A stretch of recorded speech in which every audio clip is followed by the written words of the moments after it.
Olá, meu querido, graças a paz, tudo bem? Eu sou o Bergson, seja muito bem-vindo aqui ao canal, ao nosso canal Vamos Pensar. Esse é o nosso objetivo aqui, o nosso propósito. Pensar, refletir e chegar a uma conclusão, ok?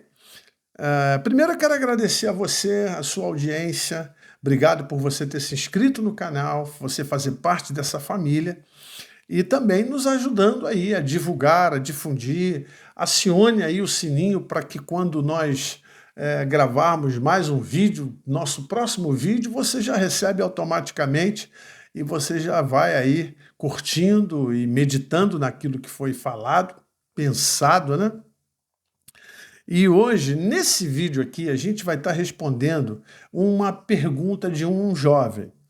Ele disse assim para mim: olha, na minha igreja, os líderes lá, eles têm o hábito de trazer as pessoas que falam em línguas para serem ordenadas, seja ao diaconato, seja ao pastorado, seja ao presbitério, seja ao evangelista, enfim, esses cargos, eles entregam na mão daqueles que falam em língua. Só é separado quem fala em língua. Isso está certo, pastor? Isso é de fato bíblico? Isso é um costume? Isso é o quê? Olha, eu confesso a você que ah, existem comunidades de fé, igrejas, que de fato têm alguns costumes, e isso não é doutrina. Doutrina é a palavra de Deus, ok? Doutrina é a palavra de Deus. 2 Timóteo 3,16. Toda a escritura divinamente inspirada é proveitosa para corrigir, redaguir, ensinar, instruir em justiça, para que todo homem de Deus seja perfeitamente habilitado para toda boa obra. Então, assim, doutrina é a palavra de Deus que nos apronta, que nos apluma, que nos coloca na vontade de Deus. Essa é a doutrina apostólica, como diz a própria palavra do Senhor. Né?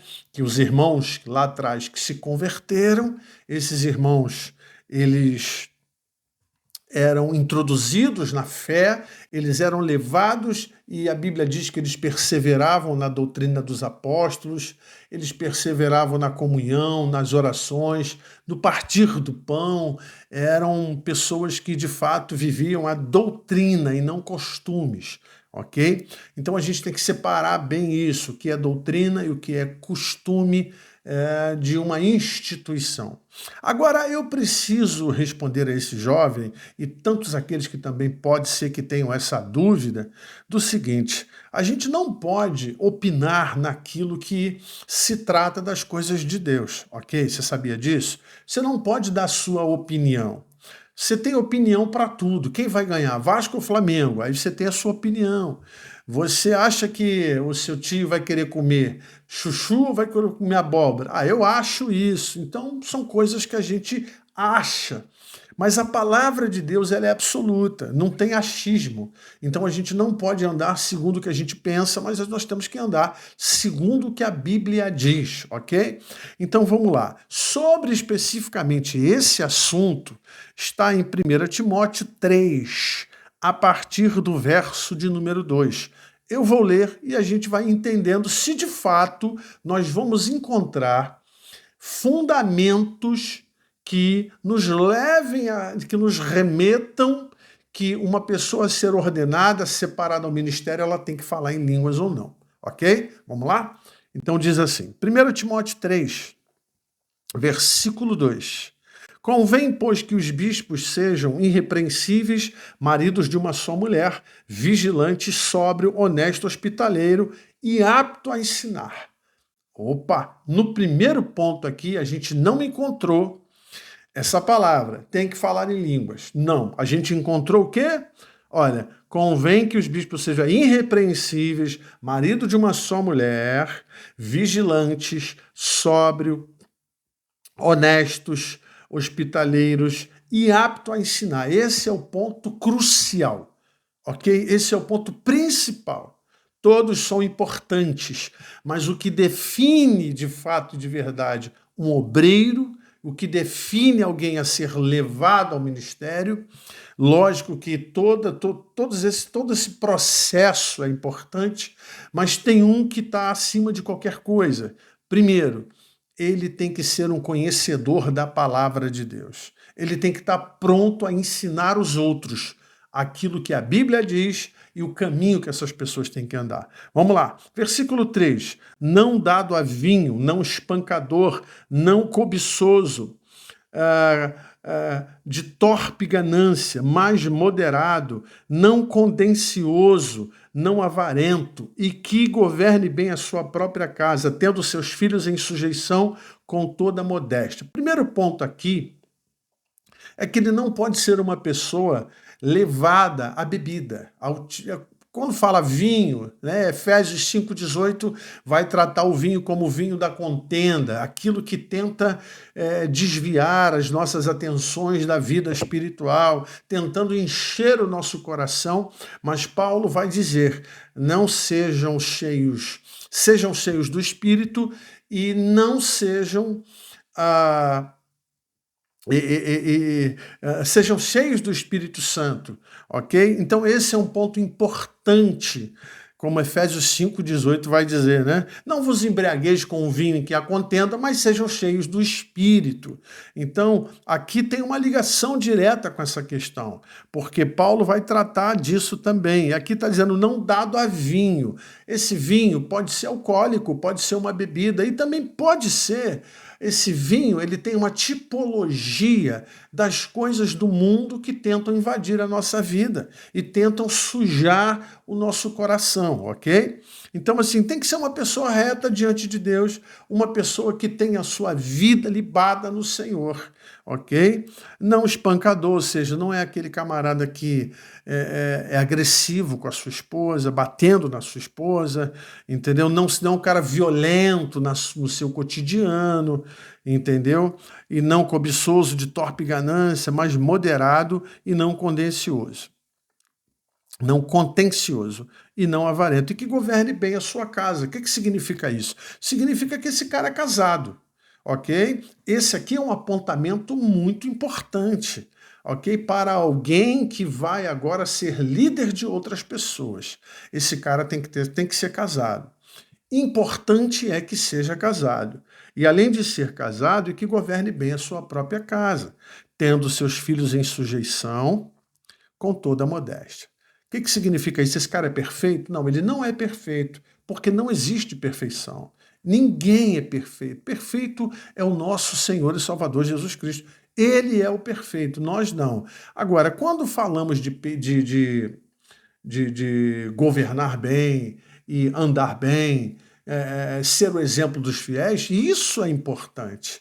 Você não é perfeito, mas quando as pessoas olham para você, elas enxergam algo diferente. Olha, poxa, o meu líder, ele é um cara diferenciado, né? Olha como é que ele trata a mulher dele, olha, é um cara trabalhador, seja ele de posses financeiras ou não, amados, ok? Porque tem gente que quer honrar as pessoas que têm dinheiro.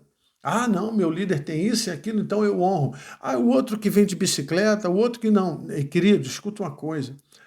Isso aí não é requisito, tá? Dinheiro não é requisito para ministério, não. Então, tem muitos irmãos nossos que são homens de Deus, legítimos, vocacionados, chamados por Deus, que têm essas características e são pessoas simples e humildes. Ok? Agora, voltando ao nosso pensamento lá, deixa eu dizer uma coisa para você. Fundamento para que alguém seja levado ao ministério, irmão, não é falar em línguas, não.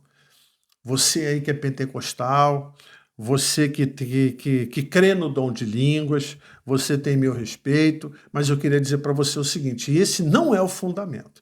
Se a liderança da sua igreja usa isso como fundamento, ela precisa buscar um pouco mais de conhecimento sobre isso, tá bom?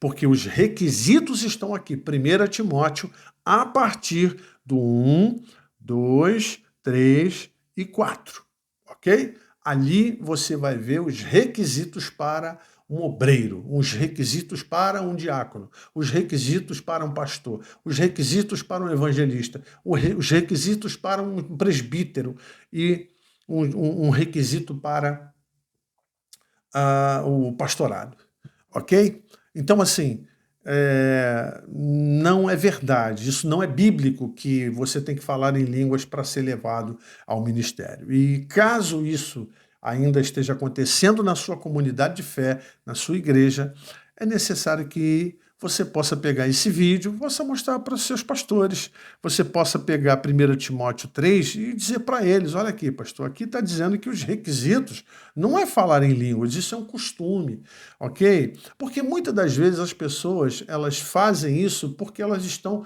reproduzindo o que ensinaram a elas. Então elas não tiveram tempo de aprender ou não querem aprender, não sei, entendeu? Aí é de cada um. Mas a nossa oração é para que a palavra de Deus se cumpra, ok? E a gente precisa observar o outro nessa perspectiva, tá? Não de falar em línguas.